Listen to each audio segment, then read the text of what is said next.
Welcome to Breaking Barriers, where we delve into the realms of health and performance. I'm your host, Neil Bester, and in each episode, we embark on a journey of conversation with diverse individuals in the health and performance space. From experts pushing the boundaries of science to everyday athletes sharing their inspiring stories. Join me as we explore the keys to unlocking your full potential. Catch a few breaths and we get started. You ready, my boy? As ready as I'll be, bro. Pardon? As ready as I'll be. It's like a school speech again. Okay, sweet. Hey guys, welcome to the podcast. Today we're going to be speaking to Alex Limberg, a 2014 Youth Olympic finalist, a 2020 Tokyo Olympian, and soon to be a 2024 Paris Olympian. Gotta make it happen though. Bro, did I give a good intro there for you? Love Or did I leave out some Make me thanks? feel like a superstar, bro. Legend. So today's podcast, I've been looking forward to it. It's obviously episode 1. I'm speaking to a really good friend, Alex, an athlete, a brother. We've worked together for a few years. It's a really cool story that I just want to put out there, especially for the first podcast. So I'm just going to be asking a few questions. A very inspiring athlete. Obviously, I gave the credentials right in the beginning. But starting out, bro, how did you end up starting BMX? Where did the journey begin? Probably, I don't want to give away the age, bro, but like 19 years ago. But it was just something like we moved as a family from Cape Town, had no friends. To this day, I still really don't have much friends, bro. But it was honestly, I was just stuck at school and my parents thought I needed to do something else, which I'm grateful for. And my dad worked down the road from a BMX track and somehow I ended up at the BMX track. So 19 years ago, you at about 8-9 years old, 100%. starting racing. At what age did you actually start racing? In the beginning, first year, it was really like scary. It's not something I really enjoyed. And then it turned into escape from BMX. And then that was like 3 years after being into it. And then like my dad just hit the gas. Like my dad was the one that was pushing me, which I'm grateful for. But then after that, I started falling in love with it and it just grew from there. Okay, so quick one. Just give the viewers, explain to them exactly the BMX, the route, what goes into it, the racing, because I'm asking you, yeah, when did you start racing? But BMX, for the viewers, it's a crazy sport. Alex will tell you a little bit more about it. Well, there's many like different disciplines in BMX. So you get BMX freestyle and BMX racing. BMX racing normally takes about 40 seconds a lap. Dirt track, tar berms, dirt berms. You'll go from the gate. I believe it's like 400 meters. And then there'll be 8 of us on the track at most. And then it's obviously start to finish. First person to cross the finish line, winner. Okay, so you're saying about 40 seconds. Yeah. So it's an all-out sprint. Obviously, a BMX track, it is bumps, corners. How many turns are actually on a standard track? I think minimum 3, but you can obviously have more regarding like the track length and all that stuff and track design. You get many different tracks. You get a supercross track, you get a small hill track, then you'll get like a ABA, NBL style track with a small hill. But yeah, a lot of the tracks in South Africa have 3 turns. Okay, perfect. So obviously just setting the scene, Alex, the Olympic athlete, BMX rider. Bro, let's get deep into it. Like, what was your most successful moment or the thing that you looked up the most? Like, what's your standouts in your career? Obviously, it's been 19 years. You're looking at obviously going to 2024 Paris Olympics, hopefully. What up to today has been that like standout that you've just been the most proud of? I think the year in America, at the beginning when I went to America, I think it was like 3 weeks of me racing in America when I got the SMS or WhatsApp saying that I've been selected for the Olympics. But obviously before that, I did all the work to be selected. So it was almost like I made it happen in a sense, like I brought it to fruition. And then I remember I was in Nashville to race a national in America.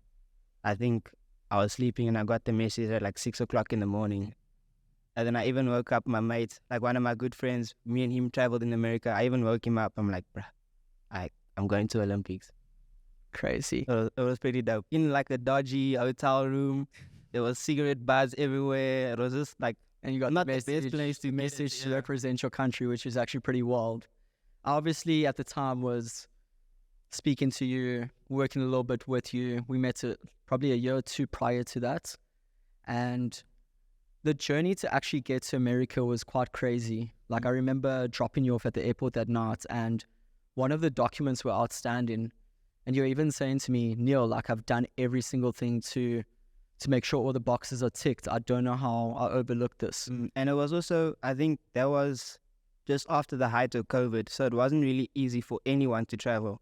And a lot of the documentation and the information was just like self-sorting out, looking on the internet. I promise you, I sat like a month on the computer just bashing emails, searching things. How do I get out of the country? How do I get into America? How do I prepare for races? Like all this was happening at the same time. It was just a lot as an athlete. Like I know how to ride a bike. I know how to come to the gym, lift weights. But then I was also going into like the admin side and the travel side. It was honestly stressful, but it made for a good journey, in all honesty. So getting that message, obviously in Nashville, it was actually a mountain prior to that climbing. Yes. Once I got into America, it actually got easier because then I could just focus on what I normally do, which is racing. 100%. A lot of people, and that's really what I want to get into in today's podcast, see Alex on TV racing or that 40-second race comes and goes, but they don't see what goes behind the scenes, the journey, obviously all the training, the injuries, the trials, the tribulations. And obviously knowing you for quite some time, I've got to hear your story. And I'm just going to obviously question and tap on a few things that were inspiring to me, honestly. When I met Alex, I was in the final year of my honors. We met at a cycling course, and same age. We were the two youngsters there. I was actually talking to a friend now at the BMX track, trying to like backtrack how many years. I still don't know how many years. It's just been so many years. We came such a long way.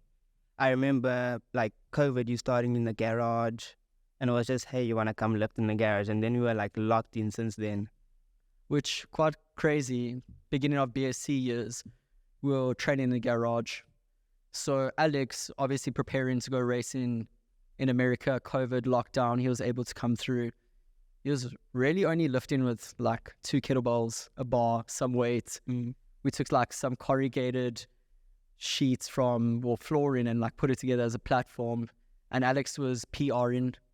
So preparing for the Tokyo Olympics, it was basically out of a double garage. But I don't want to hop too much on that. It was all those years prior to that. Like you went and represented South Africa in the Youth Olympics. Stand out with that was in China. I think what stands out the most was actually being in matric. And I actually told my maths teacher, well, leading grade 10, I enjoyed maths. After that, it was downhill. And I remember I was struggling with maths, and then I told my teacher, like, yo, I got invited to go to the Youth Olympics. I'm a dip. And she was like, nah, you can't. You got prelims, you got exams coming up, you got to like do your schoolwork. I'm like, nah, bro. Nah, no way am I going to miss this opportunity. Who are you to tell me to miss this opportunity? And I did, bro. Was she downplaying the Youth Olympics, saying... I don't think they not downplaying, but the extent to it. Yes, they also don't understand the work that goes into it. Like, even at school, I was probably... I don't want to, like, brag, but I was probably the best athlete at school. Okay. And I got, like, the least recognition. And honestly, you're not there for recognition. Like, I was just an everyday dude that goes to school. But when I leave school, straight into BMX, straight into work. To me, it was a big picture. But to everyone else, this kid likes riding bikes. At the end of the day, that's pretty much exactly what I wanted you. Super modest. You saying, it wasn't, I was the fittest guy at school and stuff. You basically 2-time Olympian. You came from riding at the track now to do a podcast. So it just shows that everyday athlete, that everyday grind. Talk to me a little bit about the motivation. What actually wakes you up in the morning? What keeps you going? What makes you tick? I honestly think it's just the love for riding my bike and the love for finding the next level. Like, honestly, I just fell in love with getting faster and getting stronger. And then it just translates into bicycle. I know, like, it comes to the gym, get as strong as you can, go home, do sprints, get as fast as you can. When you get on the bike, you honestly, it'll translate. And I love riding my bike, and I love finding out how fast can you go. Honestly, for a few years, the mission was to find too fast. What stopped that? What stopped that too fast? Me being scared. Obviously, you need to paint the picture. So I'm not going to dig into the story you've told me, but this was when I realized you had that dog in you. You phoned me and you're like, Neil, yeah, my collarbone is broken. Just walk us through what stopped that quest for speed too fast. Why did you start getting scared? Like, at the time I was working, and it's just when you realize you can't go to work and make $1, that's already it put me off quite a lot, because people think you can just afford to ride your bike. It takes money to ride your bike. Race entry cost, medical insurance cost, and petrol to get anywhere. And knowing that I couldn't make that $1 just to afford myself the session again to ride was already off-putting. But I think I'm back to not being scared. I don't know. I still grab brakes. I still pull brakes now and then. But yeah, I don't think I'll ever be put off from my bike, honestly. I think that's my place to be. So that's where you find your safe place, almost. Yeah. The gym, safe place. Tell me, which I found super crazy, you're saying you're paying for your medical insurance, you're paying for your race entries, you're paying for your kits, your food, but you're a 2-time Olympian elite. Like, what were you doing in America? What was the graft? What was the grind? Yeah. You couldn't obviously, you needed money to pay for these things, so it wasn't riding your bike. Well, so in America, coaching was the first option. Coached a few kids. After that, it wasn't enough to support, obviously, your BMX career. Man was cutting grass, fans. I'm not even like, that's what I admire, honestly. Yeah. You're doing what you need to do to get to that goal. And to be honest, I'm not really one to ask for help. I'll break my back and I'll get what I need and I'll just put it back into BMX. It's just like a never-ending cycle. Yeah. So you were in America cutting grass to pay for your race entries while you're getting the message to go and represent your country at Tokyo. That was actually after the Olympics, because I stayed in America for a bit just to ride my bike, carry on racing. Like, the racing scene is so mad. Racing scene is so deep there. There's people that I looked up to, and there's people that I don't know that were chopping me, bro. So comparing the States, obviously, population, off the top of my head, I don't even know how many people, just crazy amounts. South Africa, BMX scene, you come from South Africa, you've pretty much raced majority SA. I've seen you've gone overseas, obviously Youth Olympics, Manchester. The biggest thing you said, guys were chopping you. What else? It was just seeing people that were like-minded, honestly, just there to ride their bike and go as fast as they can, which was so relatable. And the scene there is so big. There was no drama. At the end of the day, you just get in the gate and try and cross the finish line as high up the pole you can, you know what I mean? And then my first race was in Nashville, Music City. I just got the notification that I was going to go to the Olympics. And it was just after the big COVID buzz. It was one of the biggest races ever. Even in America, there was times they were racing into 1 o'clock in the morning. Cheapers. And how was that race, obviously? It was so sick, bro. First of all, I can go there with no expectations, just trusting in my own ability. But also, I had a good friend in America. He's the one that told me. I rode probably 2 sessions before my first race. He came up to me, he's like, Alex, you're not normal, bro. And I'm like, what do you mean? He's like, Alex, you actually go flipping fast. I'm like, okay, I don't believe you. We'll see when racing comes. And I'm very good with not expecting anything from myself. And for the first race, I remember I blew my gates, just picked off a few riders, and after that, it was just back to where I belonged. Tell me, when you're lining up at the top before the buzzer's going out, obviously, can you just walk us through the system for when that buzzer's going to go off? And then I just want to ask, what's going through that brain?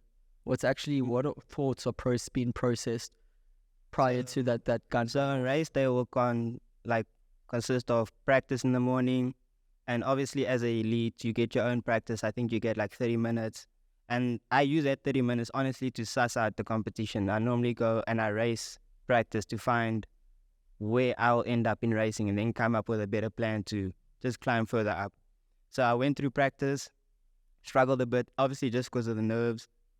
And then we start lining up for racing. There's this thing called a motor sheet, and that will tell you who you're racing, when you're racing, and who's in your gate.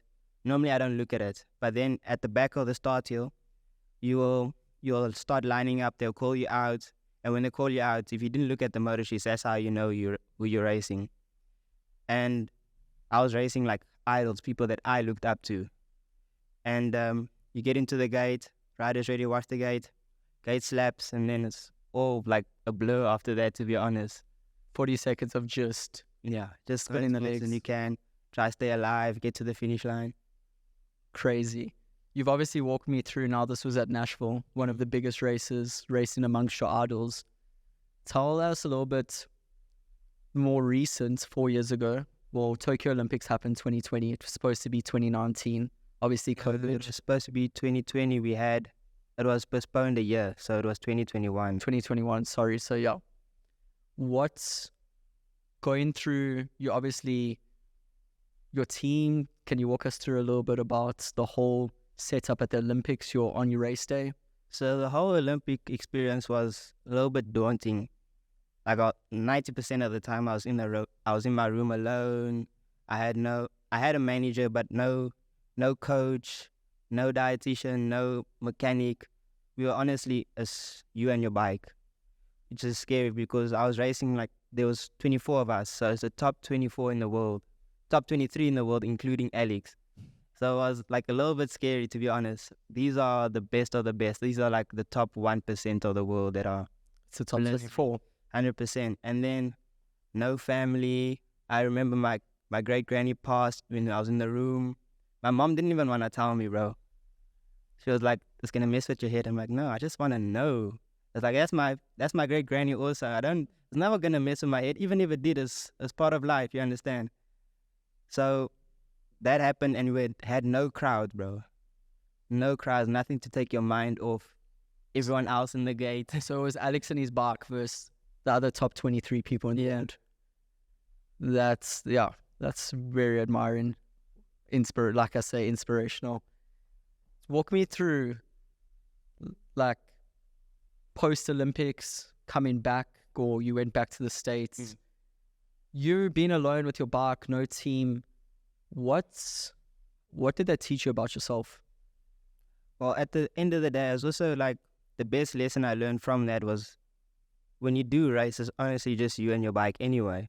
Leading up to it, you have teammates, you have people that will just support you and like try to get the best out of you. But once you load it into that gate, no one else is riding your bike but you. And it actually made me better knowing that no one could take away the hard work that I put in. Where other people had teammates, this was a we project. For me, it was a me project, you know what I mean? And I think that's what I'm proud of the most. No one could say, I did this for Alex, I help him lighten this load. No one did that except like you hosting me in the gym and helping me at the gym. But when I got into that gate, it was just me. When I landed in Tokyo, it was just me. But touching on that, that's what a lot of people don't understand, that athletes at times are super lonely. Obviously working with a lot of athletes, cyclists, yourself, fighters, there's times when they're driving home, it's just them and their thoughts. And realistically, in competition, especially in an individual sport, it's you versus you. It's you versus you. If you put in that best foot forward, obviously it's against your competition around you, but the only person you can really speak to and critique and push is yourself, which it's a completely different mindset. So obviously that must be a driving factor, that your day-to-day, knowing that when you go into the start line, it's you versus you. How are you going to condition daily? At times it makes it easier because you're not letting like other people down. It's not other people's work. I know there was times where I didn't win a race and my dad would be disappointed, but at the end of the day, it wasn't for him to be like disappointed. It wasn't for him. But you just have to satisfy yourself. Like I got this thing when we train, like you got to make the best conditions for yourself. Make the conditions so that you can put your best foot forward, and you almost got to be selfish in a sense. Completely. I think selfish is what's going to keep you safe. 100%. If you're thinking about how other people, your performance, they're not walking that road. No. They might be your hype man saying, Alex, you can do it. But at the end of the day, it's your thoughts that you're busy processing, and which is quite crazy to think. You think this crowd, well, you raced in Tokyo, Yes. no people in the stadium, you went there alone. All those things that you watch the Rugby World Cup final, how a crowd can dictate a whole. You think that could have a little bit more with the Tokyo Olympics, or were you so dialed in and just? I got this thing after PDPD, so it goes riders ready, watch the game, PDPD. After PDPD, nothing matters but crossing the finish line first. And at the end of the day, that's just how it is. No, that's insane. And tell me, okay, that went, yeah, some sick questions there. Leading up now, Paris 2024, different circumstance, 6 months time. What's going through the brain? What blocks do you need to tick? What do you need to do to be the best Alex at 2024? At 2024, I think I learned a lot from the 2020 Olympics. Like, I think my biggest downfall was probably just mentally, because I felt like I wasn't deserving to be of the top 24. So I think that's where I really lost at the Tokyo Olympics, you know? So now I feel I deserve to be at the Olympics. I deserve to be and do my best. I deserve to be on that platform and do my best. And not for anyone else, but for me. So I believe 6 months is not too bad. 6 months is not too bad. There's no time for mistakes, which I'm normally good at. I don't fuff around. There's no distraction. 6 months, you just put your head down. It's cost you 6 months of your life, you understand? Completely. And tell me your day-to-day, just walk us through. Obviously, you're self-funded to an extent. Well, you're working with a team now, coaching. What's your day looking like? What are your sessions looking like? So it's still a bit of a mess. Like I recently just started working with my dad, so it's gonna be difficult. But I'm prepared to burn both ends of the spectrum. I'll work with my dad, and then I'll come home after hours. I'll lift weights, ride my bike. Normally the sessions, I'll probably put 2 sessions in the gym twice a week, and then a lot of the times I'll be riding my bike, whether it's at the track, whether it's in the sprints, or even if I just have to do some rest and relaxation at home, stretches, mobility work. It's just finding the time to do it. And tell me obviously that's your weekly. How many hours, what time are you waking up? What time are you going to bed? How many hours are you switched on in the day? I basically live the whole day awake, bro. I don't even sleep. Sleep is not my friend. Sleep is not my friend. I'll sleep when I'm dead, bro. Do you see? So that's exactly, guys, how an athlete's brain works, which is really mental. Ironically, like winning is all at any cost. They're just going to put their best foot forward. That epitomizes the whole everyday athlete. And just listening to that inspires me, honestly. I wake up, obviously have to come do my job, have to get the funds to keep everything running, to be able to do this. But for me, it's building my brand. This is what you've worked for 19 years. So BSC is your Olympics. Can call it that. Well, for the next 20 years, we'll see how long it goes. But no, it's crazy. It's just crazy to see you're able to put a full day shift. You're able to hit the sessions, not at a tick the box session, but at a level that is going to put you on a platform racing against the top 24 in the world, which for the viewers out there, to be an athlete at that level is a full-time career. Training these individuals, you should be training 6 to 8 hours a day. I say should, but you got someone like Alex that is putting in 1-2 hours a day and eliciting the results. But that's not just obviously the 6 months. That's 19 years of hard work, of skill, of preparation. You can't take all of that away. That consistency for all those years have got you to this point, which I was just about to say 6 to 8 hours. I would love to be able to train 6 to 8 hours. I don't have such luxuries, bro. Which is quite sad, obviously, in the South African sporting scene. a lot of athletes, I know the hockey players, some swimmers, they have to be self-funded. So listening to Alex going to the Olympics alone, no team, well, he had a manager, but you saw teams with dietitians, biokineticists, sports scientists, just family, friends, just hyping. That does a lot for an athlete. In the same breath, after a long day of work, a lot of us will just go home, lie down on the couch, just chill out and say, wow, that was quite a top one.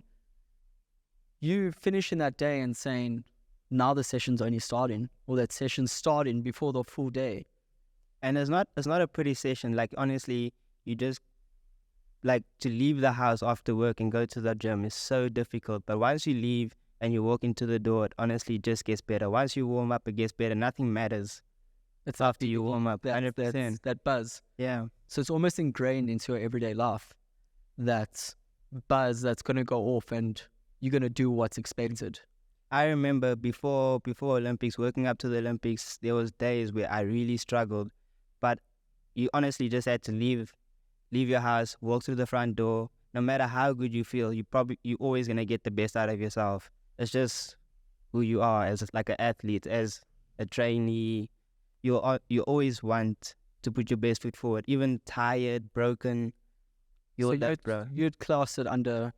There's obviously a really famous YouTuber, author, Jocko Willink. He released Discipline Equals Freedom. That motivation, yes, you'll have motivation certain periods, like knowing that you're going to go to the Olympics, but that discipline that you've ingrained from your childhood, essentially, is what's getting you to where you are today. So, like, discipline will override motivation 90% of the time. Because it's not every day you feel good. Not every day you feel for going to the gym. Not every day you feel for getting on your bike and putting in the work. It's like, even the other day, Tuesday, I was dead stiff, bro. I didn't want to move. I honestly just wanted to lay in the bed and just eat ice cream. But it's just who I am. Coming to the gym is part of my life now. Lifting weights, riding my bike. And it's just, I started embracing it, even when you struggle. That's what I found cool about Alex. So Alex hits me up. Neil, I'm going to Olympics. I said, are you joking? He's like, no, Neil, I'm going to do it. Which I back completely. Like, Alex is a man for his word, which I respect. And he comes in on Tuesday. I give him a session. It was lower body squats. And I knew just watching him, he was going to be sore. It was a high intensity, a heavy load. And Thursday he came in and I was, how are you feeling? I'll get the session done, which speaks volumes. Just come in here, no complaints, just getting the work done. He set that goal. He's going to do whatever it takes, obviously, to just run down that wall. He's got a brick wall in front of him, and you view it like that, just... I can complain, bro. I can complain. But if like something is said to be done, or I said something to be done, I will do it. I'll complain through the whole way, but it's not going to make it any easier. So it's not going to lift itself. It's not going to lift itself. It's not going to do itself. So at the end of the day, I got to do it. There was a time before I went to the track, I would tell myself, this is how many efforts you would do. And if you didn't, you honestly leave feeling incomplete. You disappoint yourself, and it's not something you want to feel. So if I said I'm going to do 6 laps, just being... And you've done 5, what's that going to do to you when you're lying in that bed at night? You feel better, bro. You'll feel better knowing that you set out a goal and you've done it. You'll feel horrible laying in bed, obviously. And then you still got to eat. Like, it's not done when you leave the gym. You still got to eat. Talking about that, obviously, you have to bulletproof your body. Training is one thing. Be it 6 hours, be it 2 hours. That's what's done in the gym or done on the track. The mobility sessions, that's part of the body conditioning.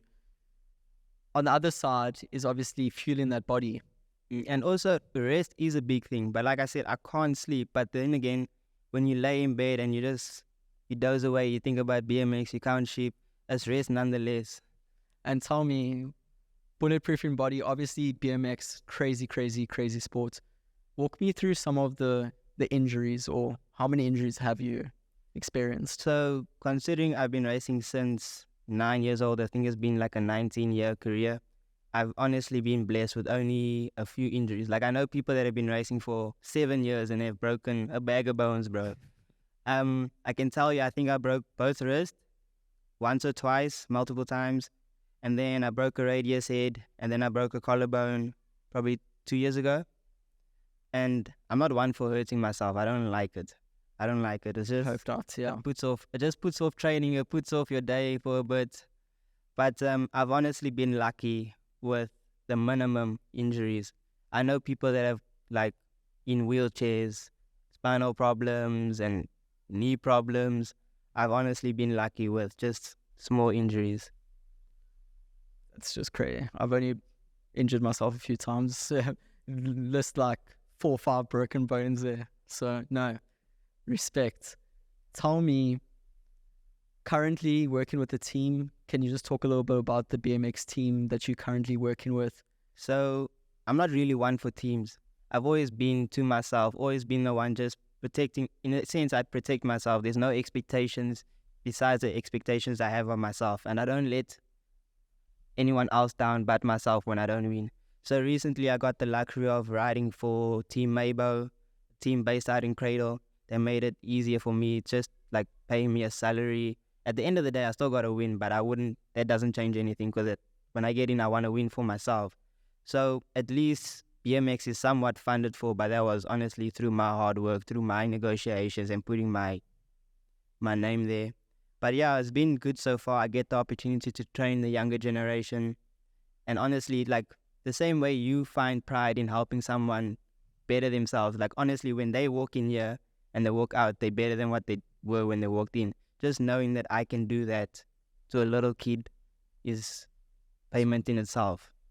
Couldn't agree with you more. That's the whole reason why your passion for riding, it gets to a point where you obviously at the stage now where it would be your final Olympics, I don't want to say, but it's heading towards that. You've done 2, you're going now into your 3rd, which going once is one thing, going twice, I don't think a lot of athletes get that luxury, especially yourself.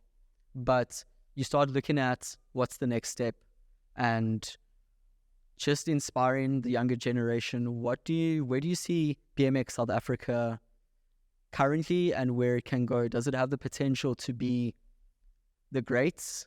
Well, compared to the States, obviously a lot of people, but where's it at? Just paint us a little picture of BMX. So BMX SA is a lot smaller than the USA, and I think it's a lot smaller than Europe in general also. But if it was up to me, I would like to know that I can just help the future Olympian do better than what I did.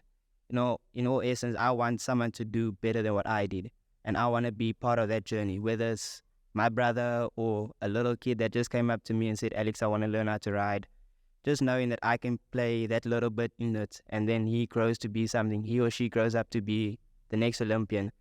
BMX is a funny place, to be honest.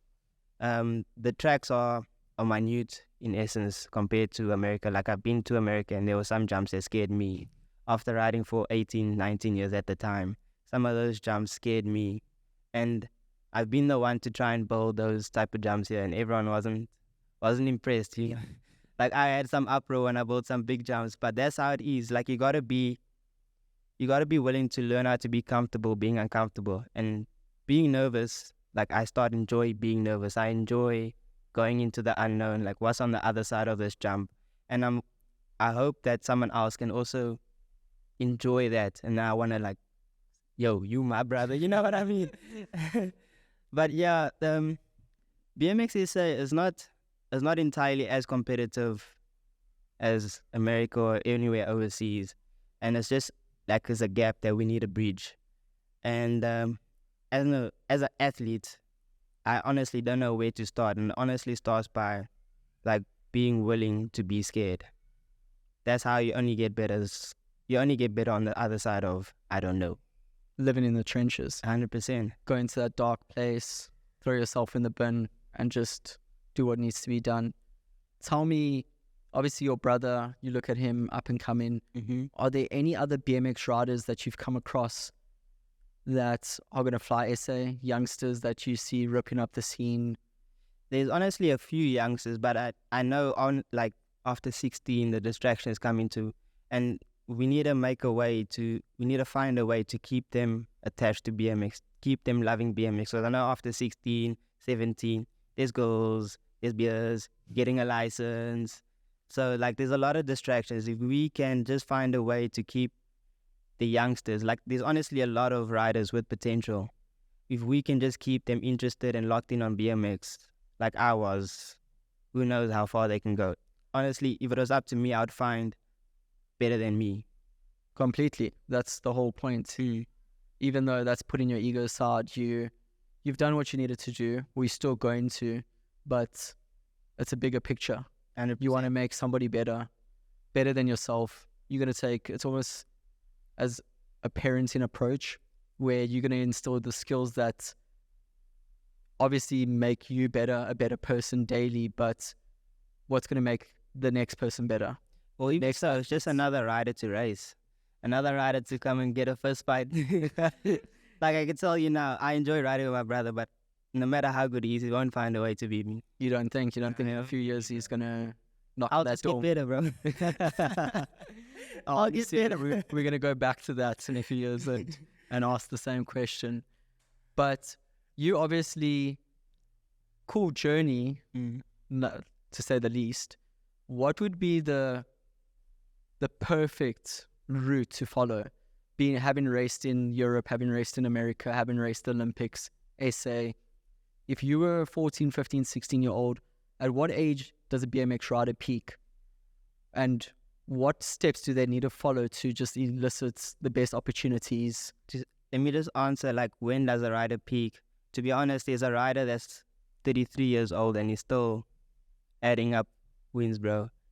At a supercross level, top of the top, and this man is 33 and he's still adding racks. I think he's the 11-time USA national champion Joris today. That also is just inspiring, knowing that there is no end.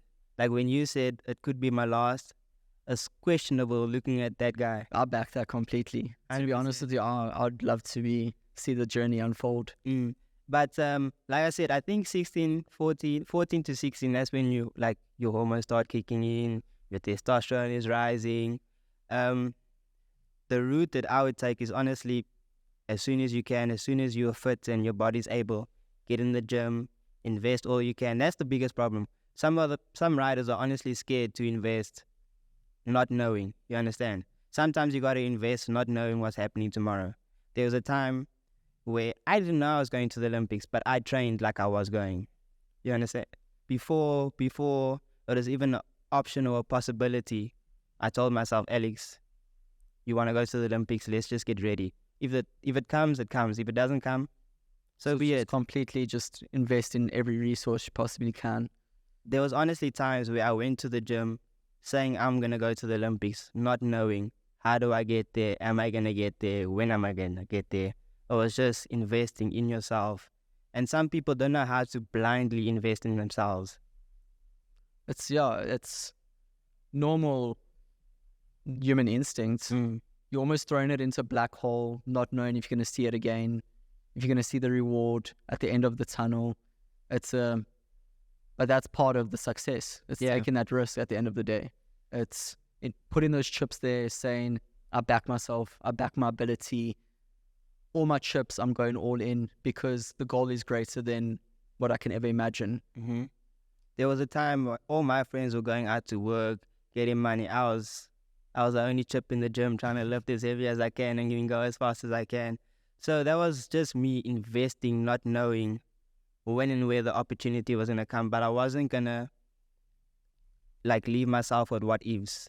Even this Olympics coming is also, I don't want to say, what if I went to the Olympics and I didn't, what if I could have gone to the Olympics and I missed the opportunity?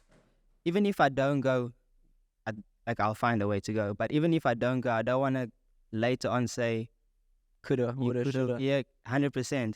So I'm in that situation where I don't want to leave myself that feeling ever. No, it's going back to how you said, creating the perfect environment for you. Perfect environment for you is not going to be the same as the perfect environment for myself. So, but now you've got to that point, obviously, in your career, your maturity, you turning 28, you know exactly what you need to do to get to that.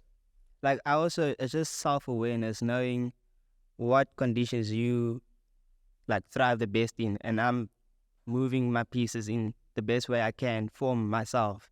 making sure that I can put my best foot forward. And even if it's like lying to yourself, saying, I can't do this, I will do this, 100%. Like in practice before a national, there was times I would lie to myself. Like, if someone beat me out the gate, there was a time I'd be like, you got lucky. But that's how it is, though. You gotta like build these conditions, build like the best mental condition for yourself. There was a time if I make a mistake, it was honestly, you got lucky. And then when I beat them, if it was even just little bit, no, I gassed him, bro. I lit him out, bro. And these are just tricks that I learned over like the 19 years. And you don't like younger riders don't see how it plays a role, but I've learned that mental strength. 100%. Like a lot of the races, 90% of the races are won before you get in the gate. I was speaking to an athlete, a youngster, 16-year-old, and they dusted somebody on the court. And I said, "Shame, don't you feel sorry for that person?" And he replied, "I didn't even think about that." You don't, bro. Like, and I returned and I was like, wow, okay, that's why you're the athlete and I'm the one busy counting the reps. But no, it's insane. It's just insane to, obviously, university level, the psychology, you read about mental strength, mental toughness, resilience, but then you see it in practice. That's what I love, honestly, about training athletes, training my clients, that the motivation, the discipline, you can see when someone's motivated, when they're disciplined, rocking up, putting that session in and just giving it their all. And personally, that's what drives me. It inspires me. I see them putting their best foot forward. I need to respond with my best foot. Be surrounded by individuals like yourself where everyone's busy putting their best foot forward. It's almost disrespectful to not put my best foot forward. 100%. And like the athletes have some of the best stories. But honestly, I've heard stories that give me goosebumps, and I've walked that journey myself. And then I'll listen to an athlete and I think, Alex, you had it easy. Puts it into perspective. Yeah. But I know athletes that had nothing and also invested into themselves. Well, I don't really know many athletes. I've honestly just been a selfish rider. That's how I got this far. But like the story of an athlete, knowing some of them have nothing and still gave the best is nuts, bro. Would you like to share any of like a story off the top of your head that you... Well, normally I just watch Netflix, bro. Honestly, bro, like the sporting documentaries, I only watch sports documentaries, bro. It's just knowing that you can relate to being in that hole and shoveling shit, bro. That mindset, the trenches, like we say, it's... And every sport has it. Like everyone is just another different animal. It's just animal in the sport. Crazy. Alex, thank you so much. This podcast has been inspirational, like I said, from the get-go. You touching on just the whole journey. I look forward to, obviously, 2024. Definitely we're going to be speaking more, putting a few videos out, training, sharing the story.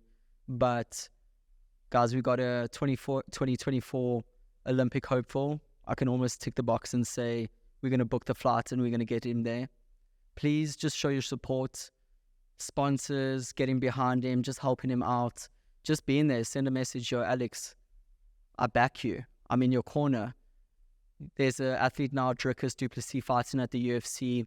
Everyone's getting behind him. And I can tell you now, the race is won. The fight's won before he's actually entered the cage because he's got that mentality of just breaking through. And with Alex, get behind him, push through, and we got another 2024 South African Olympian knocking on the door. Nah, thank you for having me, bro. Honestly, it made me feel like a superstar. Honestly, like one of the best hype men there. I remember there was a time this guy sent me a message when I was just down in the dumps. Alex, don't be a bum, bro. And it'll forever be stuck with me. When I go to another Olympics, it's probably gonna be because of that message, right? Don't be a bum. No, I could identify, honestly, you're greater than what you give yourself, a modest dude. And sometimes you need that person when you are in the dumps, when you are in the trenches, that little, bro, stop. Like, you're overthinking it. You just get up, go do it. Don't overthink it. Get the job done. And sometimes all of us need that more than what you think. So, yeah. Nah, thanks for having me, bro. I'll probably see you tomorrow for the session, man. Legend, bro. Thanks. Nah, thanks, bro.